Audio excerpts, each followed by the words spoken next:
রাজবাড়ির গোয়ালন্দে এক বীভৎস ঘটনা ঘটেছে। হ্যাঁ, আমি এটাকে বীভৎস ঘটনা বলছি, ঝুঁকি নিয়েও বলছি। যারা এই ঘটনা ঘটিয়েছেন তাদের বিরুদ্ধে কথা বলা মারাত্মক ঝুঁকিপূর্ণ। তারপরও বলছি, একজন ব্যক্তির লাশ কবর থেকে উত্তোলন করে সেটা আগুনে পুড়িয়ে দেওয়া হয়েছে। এতে ক্ষান্ত হননি, এতে তাদের মনের খেদ মেটেনি। সেই লাশ যখন আগুনে পুড়ছে তখন তাকে লাঠি দিয়ে পেটানো হয়েছে। ঘটনাটা ঘটেছে ওই যে বললাম রাজবাড়ির গোয়ালন্দে। এই ঘটনাটা নিয়ে রিপোর্ট আসছিল পত্রিকাতে, দিনের পর দিন, কয়েকদিন ধরে রিপোর্ট আসছে, এবং যথারীতি এই সরকার এই ধরনের ঘটনা ঠেকানোর জন্য যথেষ্ট চেষ্টা করেছে বলে আমি মনে করি না।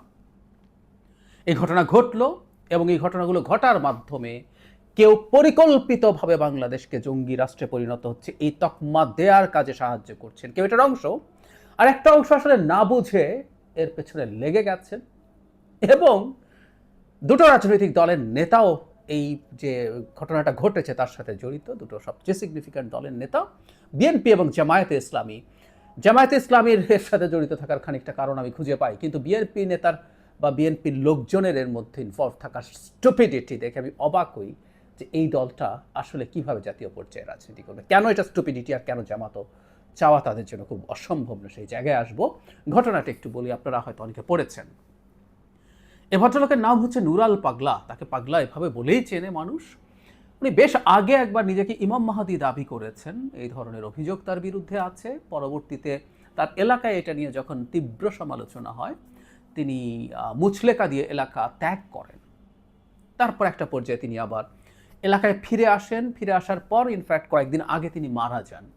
এরপর আসলে ঘটনার প্রেক্ষাপট তৈরি হয়। সেটা হচ্ছে তার কবরটা ভূমি থেকে বেশ কয়েক ফুট উপরে একটা বেদির মতো জায়গায় কবর দেওয়া হয়, এবং ঘটনা যেটা সম্ভবত আরও বেশি অনেকের কাছে আপত্তিকর মনে হয়েছে, সে কবরটায় কাবা শরীফের মতো করে রং করা হয়েছিল।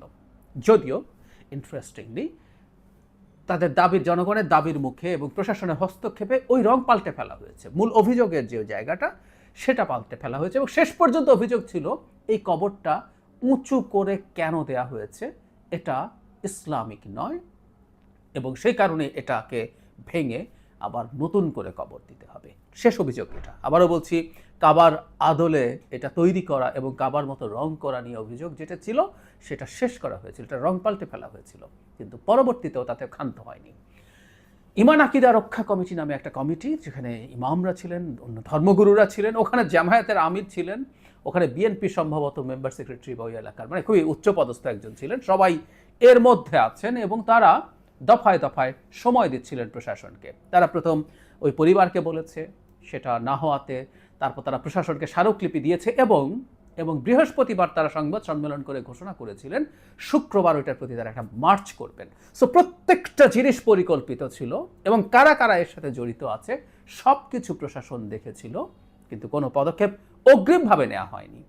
রাদার যখন এই লোকজন যাওয়া শুরু করলো তখনও যথেষ্ট প্রস্তুতি ছিল বাধা দেওয়ার বলে আমার মনে হয় না। ওখানে যে পরিমাণ পুলিশ ছিল সেটা তাদেরকে রীতিমতো তাদের গাড়ি ভাঙচুর টাংচুর করে, ওখানে পুলিশ বা অন্যান্য সরকারি কর্মকর্তা যারা ছিলেন তারা আহত হয়েছেন করে ওই মব ওখানে যায়, সেখানে কবর থেকে ওই ডেড বডি তুলে নিয়ে আসে, পড়ায়, এবং বললাম এক বীভৎস নারকীয় কাজ ওখানে সংঘটিত হয়।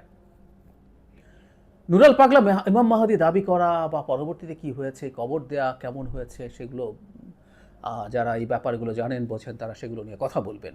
কিন্তু আমার মূল জায়গাটা যেটা, সেটা হচ্ছে যখন এই দাবি তারা বলতেই পারেন, এই যে ইমান আকিদা রক্ষা যে কমিটি আছে তারা বলতেই পারেন, তারা পরিবারকে বলেছেন, পরে প্রশাসনকে তারা আলটিমেটামও দিয়েছেন, কিন্তু সেটা শোনা না পরে তারা গিয়ে এসে করেছেন। আমাদের আসলে গুরুত্বপূর্ণ প্রশ্ন হচ্ছে, সেটা প্রশাসন যদি সেভাবে ব্যবস্থা নাও নিয়ে থাকে, তারপর এখানে যখন এইভাবে লোকজন গিয়ে মানে মারাত্মক তাণ্ডব তৈরি করছে, তখন এই কাজটা হতে দেওয়া যাবে কিনা, বা যারা এটা করতে গেছে তারাও এই কাজটা করতে পারেন কিনা, এই প্রশ্নটা জারি রাখা খুবই জরুরি, খুবই জরুরি।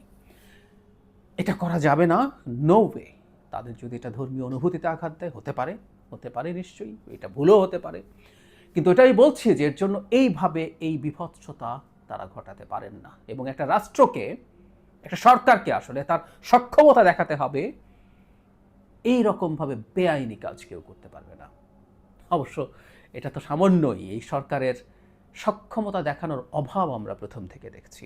আমি প্রায় বলি কথাটা, আসলে সরকার এই বিরাট ডানপন্থী একটা গ্রুপকে হাতে রাখতে চেয়েছে, বা সরকারের একটা অংশ, তারা চেয়েছিল প্রয়োজনে তাদেরকে যাতে মাঠে নামানো যায়। তাই তারা যা যা করেছে, 100-র উপরে মাজার ভাঙা হয়েছে। এই মাজার ভাঙা নিয়ে অসংখ্যবার কথা বলে বলে আমাকেও ইসলাম বিদ্বেষী ট্যাগ দেওয়া হয়েছে বহুবার, বাট আই ডিডন্ট কেয়ার। আবারও বলছি, রিস্কি। বাংলাদেশে এই ট্যাগ দেওয়া মানে হচ্ছে কাউকে হত্যাযোগ্য করে তোলা। ইসলাম বিদ্বেষী, সুতরাং হত্যা করে ফেলা যায়। আমি জানি আমার বিরুদ্ধে এই ধরনের একটা ফ্রেমিংয়ের চেষ্টা হচ্ছে, কারণ অনেকেরই খোয়াবের বিরুদ্ধে আমি কথা বলছি। এই রাষ্ট্রটা যাতে স্টেবল থাকে, এই রাষ্ট্র যাতে গণতান্ত্রিক পথে এগিয়ে যায়, সেই লড়াইটা করতে চাই। যেটা পছন্দ হচ্ছে না, সুতরাং আমি যা বলছি সেটার বিরুদ্ধে যুক্তি না, ট্যাগ করে দাও।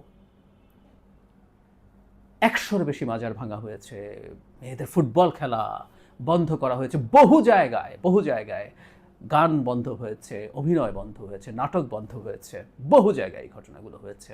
নারীরা সরুর মুখ উদ্বোধন করতে গিয়ে বাধা পেয়েছেন, নারী স্মোক করেছেন পাবলিকলি, তাকে পেটানো হয়েছে। সো এইভাবে ইসলামের নামে এই ধরনের একটা জঙ্গলের শাসন বাংলাদেশে কায়েম করার চেষ্টা হচ্ছে। এবং আমি প্রায় রেফার করি, আমরা এই কথাগুলো নিয়ে 5 আগস্টের পরবর্তী সময় ক্রমাগত বলে গেছি এবং বলেছি যে এক সময় কিন্তু এটা ইন্টারন্যাশনাল ট্র্যাকশন তৈরি হবে, and it happened. New York Times রীতিমতো হেডলাইন করেছে যে বাংলাদেশের হাসিনা পরবর্তী সময়ে এই রাইট এক্সট্রিমিস্টরা, ইসলামিক এক্সট্রিমিস্টরা, এগুলো ইসলাম না, রাইট, প্রচুর যারা ইসলাম নিয়ে কাজ করেন তাদের এই আলোচনা দেখি জানি, কিন্তু এটার নামে এই ঘটনাটাই এক্সট্রিমিস্ট একটা ওপেনিং দেখছে, এবং সেটাই আমরা দেখতে পেলাম। আর বাংলাদেশে এটাকে আরও এখন উস্কাবে। ওই যে শুরুতে যেটা বলছিলাম যে জামায়াতের খানিকটা স্বার্থ আমি আসলে এখানে দেখি, পলিটিক্যাল স্বার্থ। জামায়াত এই নির্বাচনটা পছন্দ করছে না, নানা কারণে। কেন পছন্দ করছে না এগুলো নিয়ে প্রচুর কথা বলেছে। সুতরাং এই ধরনের প্রতিটা ঘটনা একটা কেওস তৈরির চেষ্টা জামায়াত করতে পারে, জামাতের পলিটিক্যাল হিসাব নিকাশ আছে। আমি সরি, জামাতের সাথে ইসলাম শব্দটা থাকলেও জামাতে ইসলাম না, মৌলানা ভাসানীর সে বিখ্যাত কথা আমি রিলাই করি। যাই হোক, সে অন্য আলোচনা। সুতরাং সে পলিটিক্যাল স্বার্থে এটা করতে পারে। দেশের খেওস যত বাড়বে, ইলেকশন যত আনসার্টেনিটির দিকে যাবে, সেটা জামায়াতের জন্য ভালো।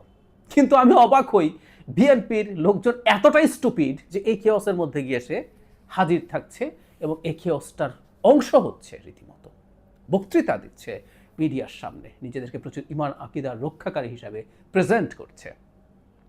আমি খুব অবাক হয়েছি, কারণ এই ধরনের আনস্টেবল করার মতো সিচুয়েশন বিএনপির জন্য ক্ষতিকর। কারণ বিএনপি চাওয়া উচিত, চাওয়ার কথা ফেব্রুয়ারিতে যাতে নির্বাচনটা হয়, কারণ সেই নির্বাচন হলে তারা নির্বাচিত হয়ে সামনে আসবেন। আমি জানি না বিএনপির ওই নেতা এটা মনে করেছেন কিনা যে এটা একটা পপুলার ডিমান্ড, সুতরাং এর সাথে থাকতেই হবে, না হলে তার রাজনীতি ক্ষতিগ্রস্ত হবে।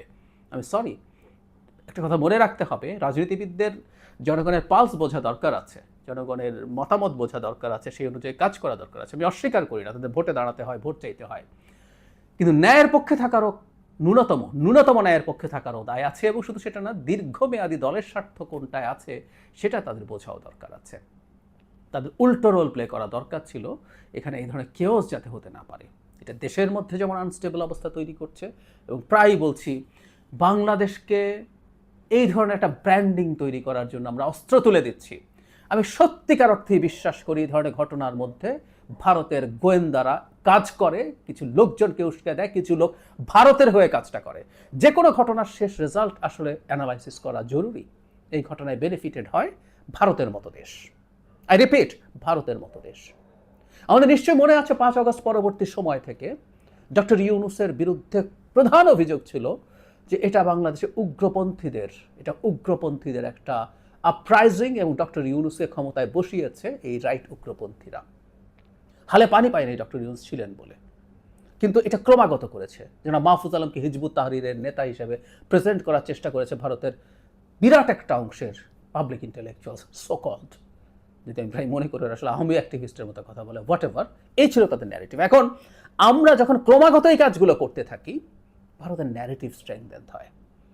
সারা পৃথিবী কিন্তু আবার নতুন করে এই ইসলামোফোবিয়ায় মানে ন্যারেটিভ খাওয়া শুরু করছে, এবং সেই ন্যারেটিভ ভারত তৈরি করছে। ভারত, অনেকবার বলেছি, ভারতের অভ্যন্তরীণ রাজনীতির স্বার্থে এটা করবে। সুতরাং বাংলাদেশে এই ধরনের ঘটনাকে সে উস্কে যাবে।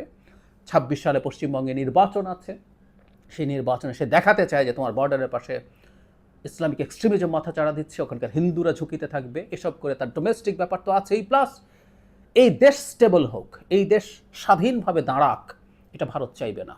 হাসিনার মতো সেবা দাসিতা চলে গেছে, কিন্তু সে চায় ভবিষ্যতে সরকারগুলোকেও এমন চাপে সে রাখবে যাতে তার সাথে সে আধা দাস হলেও হয়।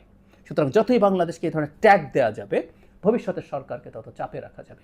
এবং আমি নিশ্চিতভাবে বলছি, এই ধরনের কাজ যারা করছেন, একটা অংশ না জেনে করছেন, এ ধরনের নানান রকম উস্কানিতে পা দিচ্ছেন, কিন্তু একটা অংশ তাকে যতই মোল্লার মতো দেখাক, হুজুরের মতো দেখাক, তাকে যতই ইসলামিস্ট মনে হোক, একটা অংশ আসলে ভারতের রয়ের পরিকল্পনায় এই কাজগুলো করছেন। আগে, এখন, সব সময় আমি তাদেরকে এভাবেই বুঝতে চাই।